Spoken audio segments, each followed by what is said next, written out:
Welcome to Luca and Miguel. Enjoy the video. You begin by preparing essentials. Confirm the exact Wi-Fi SSID and password, and note whether you need 4 GHz or 5 GHz.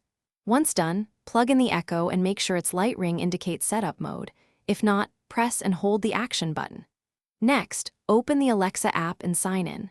In the Devices tab, tap the plus to add a device, choose Echo, and follow the prompts to connect the app to the speaker for network selection. You now select your Echo in the app and pick the Wi-Fi network from the list. Type the password exactly, because a single character error prevents pairing.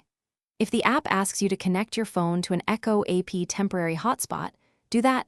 This lets the app pass credentials directly. Make sure Bluetooth or location permissions are allowed if requested.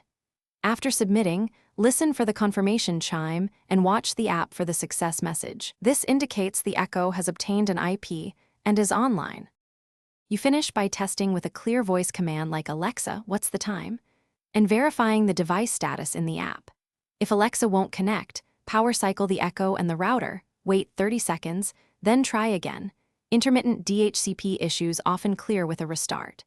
If problems persist, move the Echo closer to the router or temporarily disable MAC filtering.